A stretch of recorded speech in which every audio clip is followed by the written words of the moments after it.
चला क्वेश्चन पाहूया. सर्व मोगरा शेवंती आहे.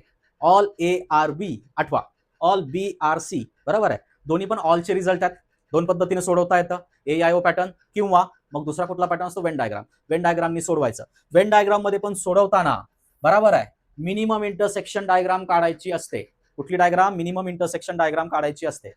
बरोबर आहे, त्याच्यानेच आन्सर फक्त बरोबर येतं. आणि त्याच्यानंतरचा दुसरा रूल, एकच डायग्राम काढायची. दोन डायग्राम कधी काढायच्या? इदर ऑर कंडिशन असेल तरच दोन डायग्राम काढायच्या. ऑप्शन मध्ये इदर ऑर कंडिशन आहे नाहीये तर मिनिमम इंटरसेक्शन डायग्राम काढायची असते.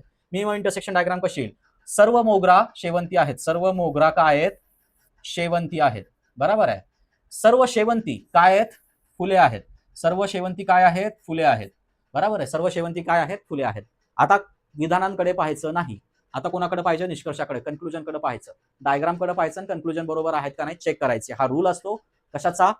वेन डायग्रामनी सोडवतानाचा. बघा, सर्व फुले मोगरा आहेत. सर्व फुले मोगरा आहेत का रे? नाही. मग ह्याला काय म्हणता येईल? बरोबर आहे, हे फुले थोडीच मोगरा आहेत. बरोबर आहे, म्हणजे आहेत का? नाही. सर्व फुले शेवंती आहे.